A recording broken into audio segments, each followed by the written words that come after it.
The whispers followed Della Daniels like a shadow as she hurried down Willow Creek's dusty Main Street, clutching her basket of supplies closer to her chest, as if it might shield her from the town's judgment. It was 1875 in the Colorado Territory, and a woman's reputation was as fragile as morning dew on a summer prairie.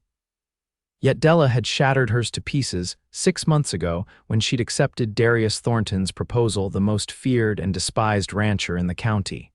"Morning, Mrs. Thornton," called Mrs. Holloway from the general store porch, her sweet tone barely masking the venom beneath. "Surprised your husband let you out of his sight. Does he know you're in town?" Della straightened her spine and nodded politely. "Good morning to you too, Mrs. Holloway." "My husband doesn't dictate my comings and goings." The lie tasted bitter on her tongue. The truth was Darius had grudgingly permitted this trip to town only because they needed supplies he couldn't acquire from their isolated ranch. He'd given her exactly 2 hours before she was to return. 2 hours, he'd growled that morning, his dark eyes narrowed beneath the brim of his black hat. "Not a minute more, Della. I won't come looking for you." Della hurried toward the mercantile, avoiding eye contact with the townspeople who stared openly. At 22, she had once been Willow Creek's darling, the schoolteacher with golden curls and a kind word for everyone. Now she was an outcast, married to a man rumored to have killed 3 men in Texas before settling in Colorado Territory with a mysterious past and a temperament as unpredictable as a rattlesnake. Inside the mercantile, Mr. Abernathy's smile tightened when she entered. "Mrs. Thornton," he said flatly. "I need flour, coffee, sugar, and some yard goods, please," Della said, setting her list on the counter. While Mr. Abernathy gathered her supplies, Della gazed longingly at the shelves of books. Reading had been her escape before marriage, but Darius considered it a waste of time.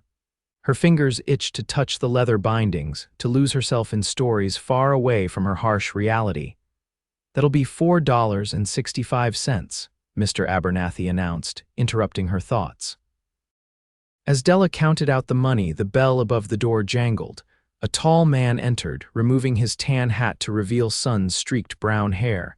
He nodded politely to Mr. Abernathy before his gaze settled on Della. "Madam," he said with a gentle tip of his head. There was something in his eyes, not pity exactly, but a warmth that made Della flush. She hadn't seen kindness directed at her in so long that it felt foreign. "Drake Taylor," he introduced himself, extending a weathered hand. "Just moved to the area, bought the old Whitaker place." Della hesitated before taking his hand briefly. Della Thornton. Recognition flickered in his eyes at her surname, but unlike others, his expression didn't harden. "Pleasure to meet you, Mrs. Thornton." Mr. Abernathy cleared his throat. "Mr. Taylor, I'll be with you once I finish with Mrs. Thornton here." Drake nodded, stepping back to browse the shelves, but Della felt his gaze return to her more than once. It made her nervous and oddly fluttered at the same time. "I hear there's a social next Saturday at the church," Drake said conversationally. "Will you be attending, Mrs. Thornton?" Before Della could answer, Mrs. Palmer, the banker's wife, who had entered unnoticed, let out a short, derisive laugh. "The Thorntons don't socialize with decent folk anymore," she said loudly. "Not since Della here threw herself at that murderer and married him despite everyone's warnings." Shame burned Della's cheeks. "Excuse me," she murmured, gathering her packages. "I must be going." Outside, she took a deep breath of the cool autumn air, willing away tears. She'd cried enough in the past 6 months to fill the creek that ran behind their property. Crying solved nothing. "Mrs. Thornton," Della turned to see Drake Taylor hurrying after her, carrying a package she'd forgotten. "Your sugar," he said, handing it to her. "Thank you," she replied, not meeting his eyes. "Don't let them get to you," he said quietly. "Small towns have long memories and narrow minds." Della looked up, surprised by his words. "You don't know me, Mr. Taylor, or my husband." "No, madam, I don't. But I know cruelty when I see it and how it can wear down even the strongest spirit." His blue eyes were serious, his expression thoughtful. "If you ever need help, I don't," Della interrupted, glancing nervously down the street. She was running out of time. "But thank you for your kindness. It's rare these days." She turned and hurried toward her wagon, feeling his gaze following her. It was dangerous, this small spark of connection with a stranger. Darius was possessive to the point of obsession. Even this brief, innocent exchange would enrage him if he ever discovered it. The ride back to the Thornton ranch was lonely and contemplative. Della replayed Drake Taylor's words in her mind, allowing herself, just for a moment, to remember the girl she'd been before: hopeful, independent, loved by the community. She'd been teaching at the schoolhouse when Darius Thornton rode into town. Tall, dark, and brooding, he'd purchased the abandoned Winston Ranch with cash money and began rebuilding it single-handedly. The rumors followed shortly after, whispers of a violent past, of men who'd crossed him and never lived to tell the tale. But when he'd come to the schoolhouse to inquire about lessons, claiming he wanted to improve his reading, Della had seen something in his eyes: vulnerability, loneliness. A yearning that matched her own. Their courtship had been brief and intense. Darius Thornton was a man of few words but passionate actions. He brought her wildflowers, carved her delicate wooden figures, and listened when she read poetry aloud. When he proposed after just 3 months, Della accepted, despite the warnings from everyone she knew. "He'll break more than your heart," the sheriff had cautioned. "Men like that don't change, Miss Daniels."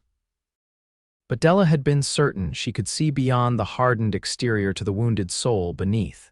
She'd been wrong. The changes came gradually after the wedding. First, he insisted they live at his remote ranch rather than in town as they'd discussed. Then came the rules: no visitors, no trips to town without permission, no letters to her family back east. When she'd protested, she'd witnessed firsthand the temper everyone had warned her about. Della slowed the wagon as she approached the ranch. From a distance, it looked picturesque: a sturdy 2-story house with a wide porch, nestled against the backdrop of rolling hills and pine forests. But to Della, it had become a prison. Darius was waiting on the porch, his tall frame rigid with impatience. Even from a distance, Della could sense his mood had darkened during her absence. "You're late," he said as she pulled the wagon to a stop. "Only by a few minutes," Della replied, keeping her voice even.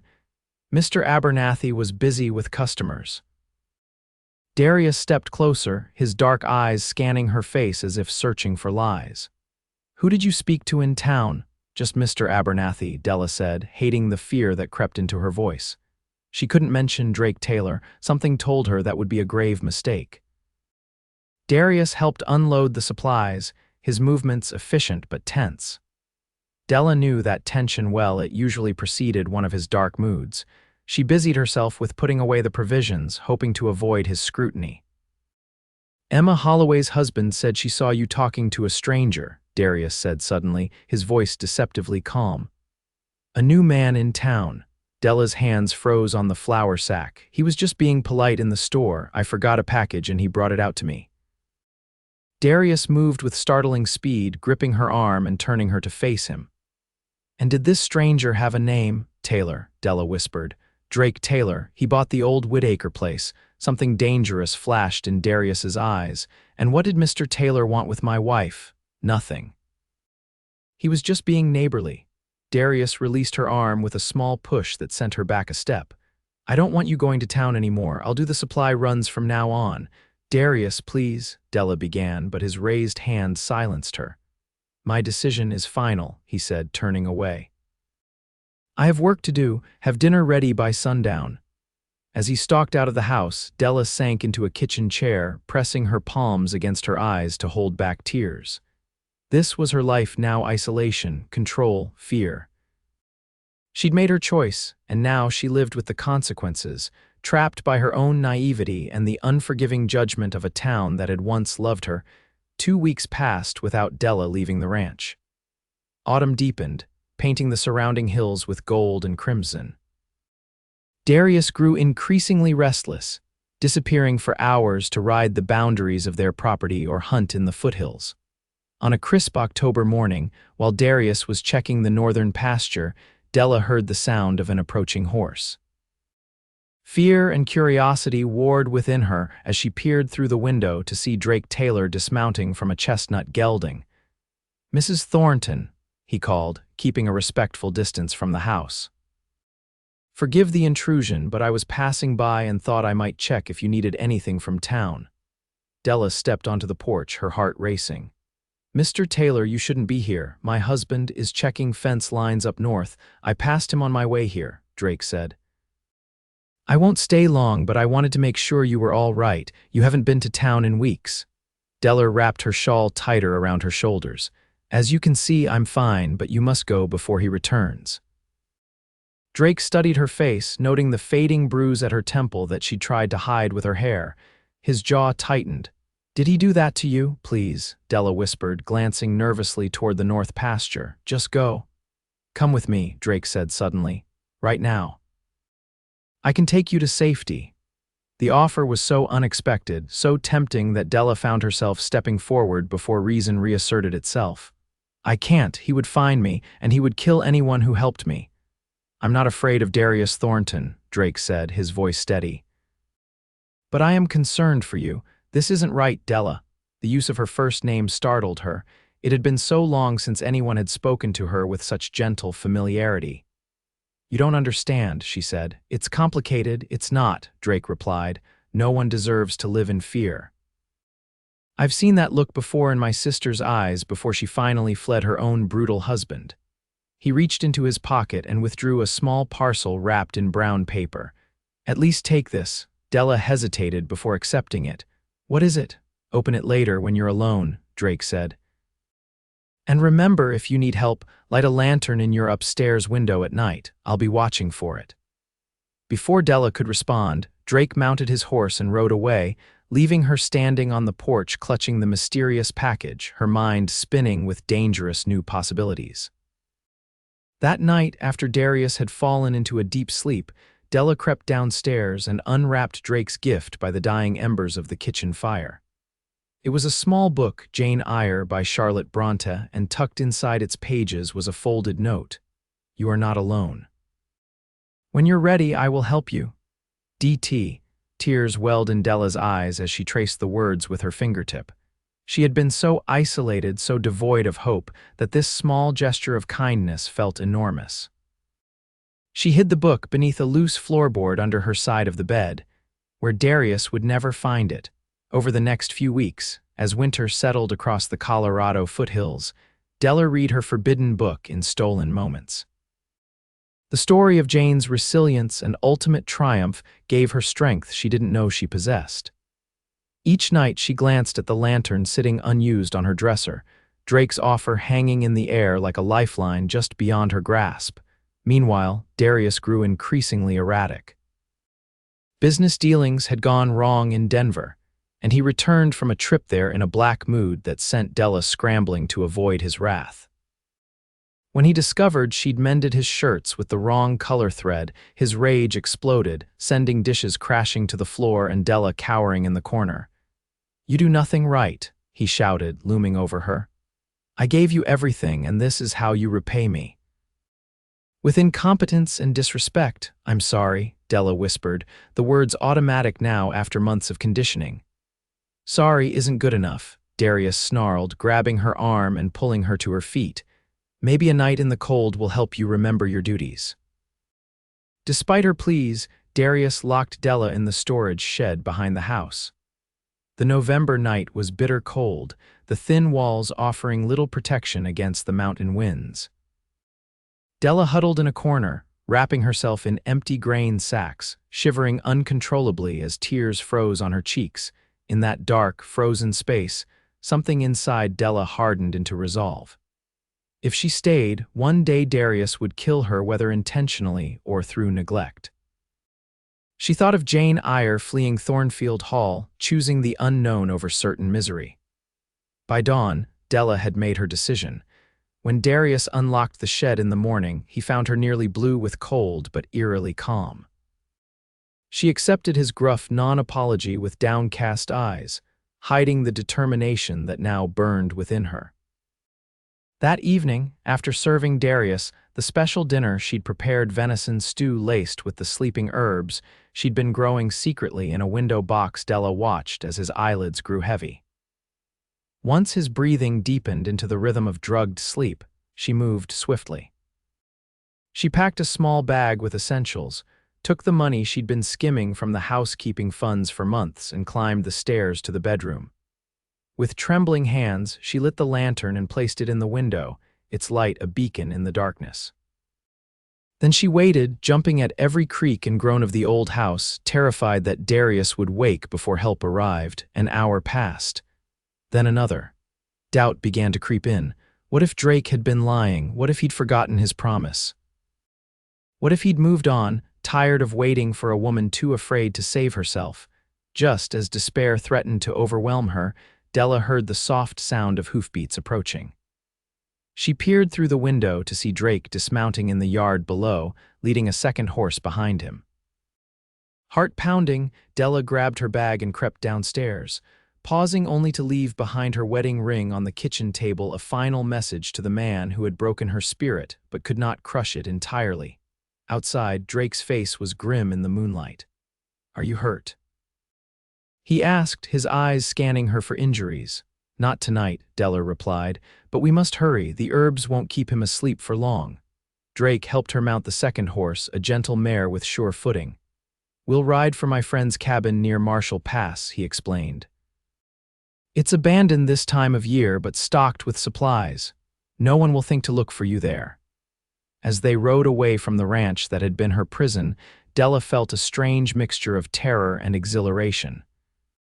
She was risking everything, possibly her life, if Darius found her, yet she had never felt more alive. They rode through the night, following game trails and creek beds to avoid leaving obvious tracks. Drake was silent but watchful, constantly scanning their surroundings for danger. By dawn, they had reached a small, sturdy cabin nestled among tall pines near a frozen stream. "We'll rest here today," Drake said as he helped Della dismount. Her legs were so stiff from the cold and unaccustomed riding that she nearly collapsed against him. He caught her easily, his arms strong and gentle. "Why are you helping me?" Della asked as they entered the cabin. "You barely know me."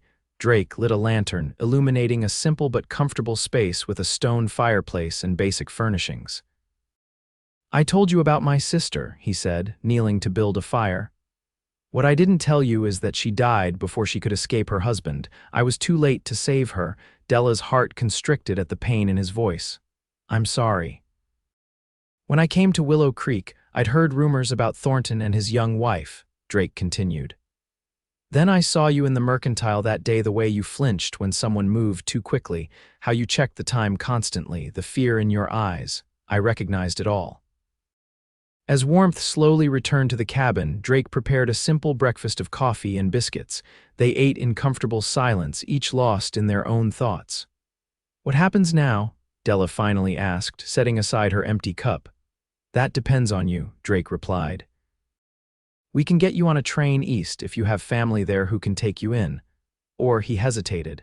"You could stay in Colorado, start fresh somewhere new." "Darius will search for me," Della said, her voice small. "He's not a man who forgives what he sees as betrayal." "Let him search," Drake said firmly. "The territory is vast, and I have friends who can help keep you safe." For the first time in months, Della allowed herself to imagine a future free from fear, teaching again perhaps, or working in a shop, living in a home where she didn't flinch at footsteps or count the minutes until her husband's return. "I want to stay," she decided, "but not as Della Thornton." "That woman needs to disappear," Drake nodded. "We can arrange that. For now, rest. We're safe here." Della slept deeply for the first time in months, waking only when dusk had fallen. She found Drake at the table, cleaning a rifle by lantern light. "Do you expect trouble?" she asked, noting his vigilance. "I expect Thornton will be searching by now," Drake replied honestly. "But he won't think to look this far north, at least not right away. Still, we should be prepared." Over the next week, they settled into an oddly domestic routine in the isolated cabin. Drake hunted and chopped wood. Della cooked and mended their clothes. In the evenings, they talked for hours by the fire, Drake telling stories of his childhood in Pennsylvania and his years working cattle drives across the West, Della sharing her dreams of teaching again and the books she longed to read. Neither mentioned the growing attraction between them. "It was too soon," Too complicated, too dangerous with Darius still searching for his runaway wife. Yet Della caught Drake watching her with a tenderness that made her heart flutter, and she found herself seeking reasons to be near him, passing him coffee, asking his help with simple tasks she could have managed alone. "I received word from town today," Drake said one evening, returning from checking his trap lines where he sometimes found messages left by a trusted friend. "Thornton's been through Willow Creek like a tornado, threatening anyone who might know where you've gone." Della's hands trembled as she set down her mending. Did he hurt anyone? He tried to rough up the barkeep at the Silver Dollar, but some cowboys stepped in. "The sheriff's got his eye on him now." Drake paused. "There's more. He's hired men trackers from Wyoming. They're good from what I hear." Fear clutched at Della's heart.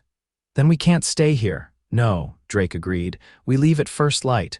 I've arranged for us to meet a friend with a wagon train heading to Oregon Territory. We can join them near the Utah border." "Oregon," Della repeated, the word tasting of possibility. "Is it beautiful there?" "Like nothing you've ever seen," Drake promised.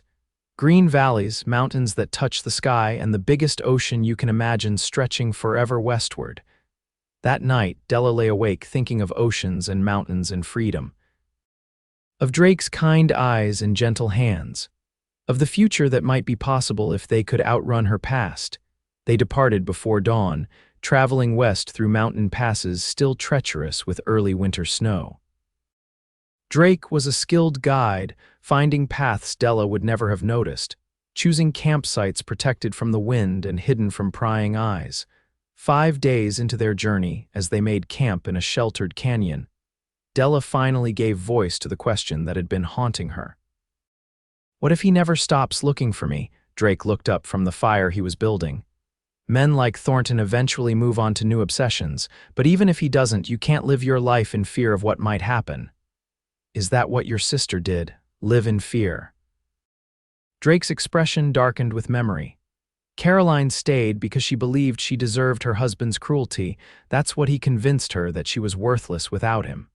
He met Della's gaze across the small fire. "Is that what Thornton told you?" Tears welled in Della's eyes.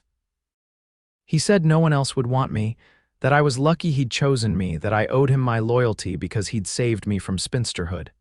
Drake moved to sit beside her, his shoulder warm against hers. "He lied," he said simply. "You are the strongest, most remarkable woman I've ever known, Della Daniels." The use of her maiden name startled her. It had been so long since she'd heard it, since she'd been herself rather than Darius Thornton's possession.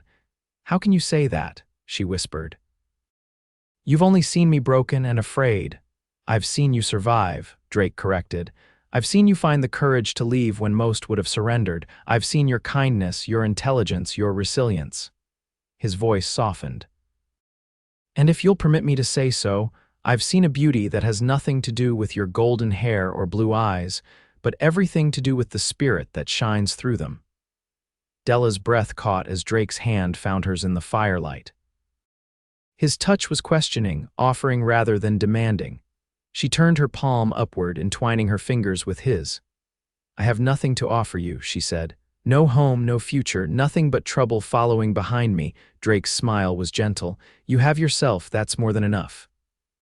When his lips met hers, Della felt something long dormant bloom within her chest, hope, fragile but persistent, like the first crocus pushing through winter snow.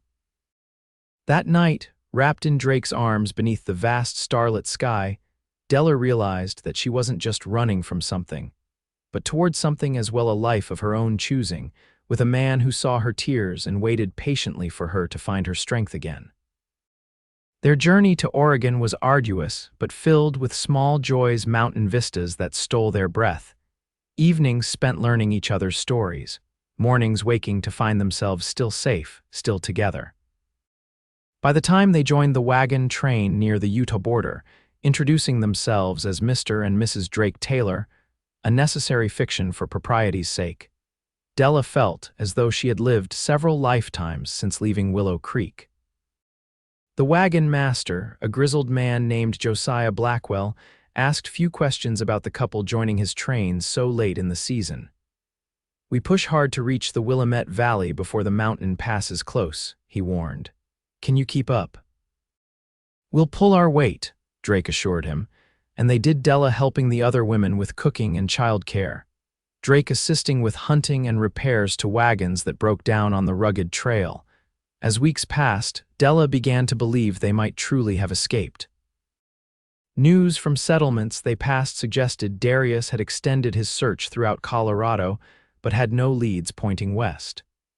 By the time they crossed into Oregon territory in early spring of 1876, Della's nightmares had become less frequent, her smiles more genuine. They settled in a small community near Portland, where Drake found work as a ranch foreman, and Della, after some time, was hired to teach at the local school.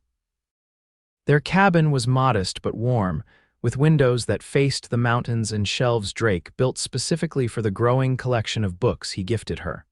On a warm evening in June, as they sat on their porch watching the sunset paint the distant peaks, Drake took Della's hand. "I've been thinking," he said, his voice unusually hesitant, "about us." Della turned to him, noting the nervous set of his shoulders. "What about us? We've been living as husband and wife in name only," Drake said carefully, "for appearance's sake, but I find myself wanting it to be true." He reached into his pocket and withdrew a simple gold band.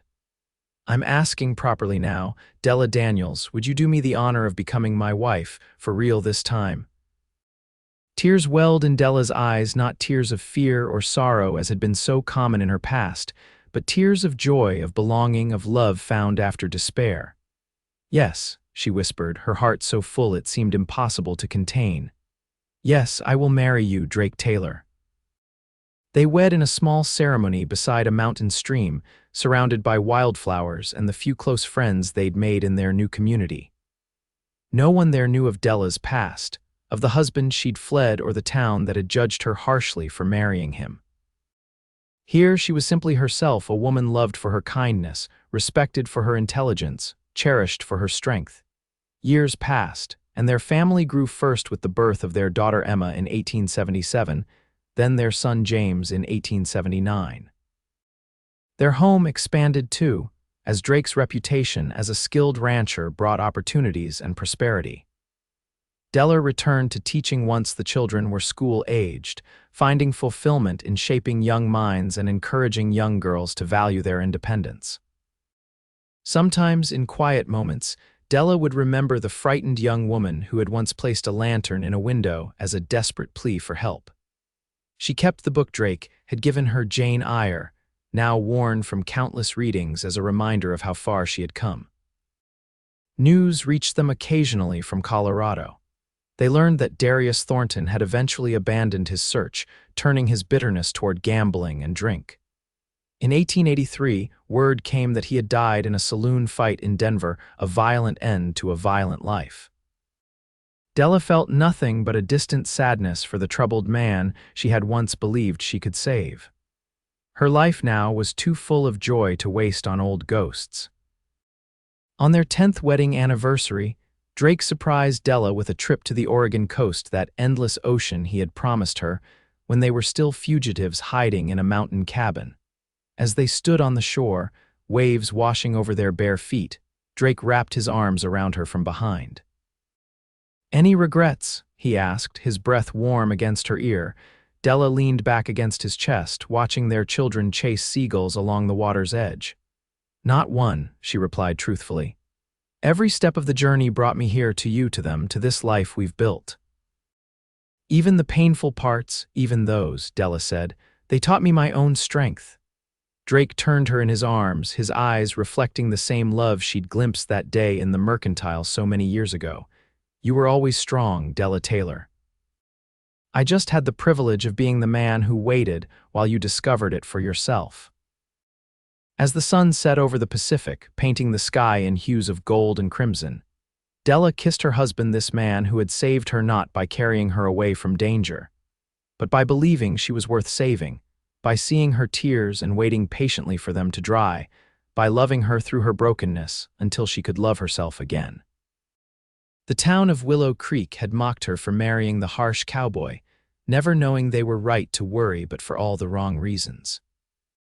In fleeing one marriage, she had found her way to another, to a love built on respect rather than fear, on freedom rather than possession, on equality rather than dominance. And in that love, Della had finally found herself.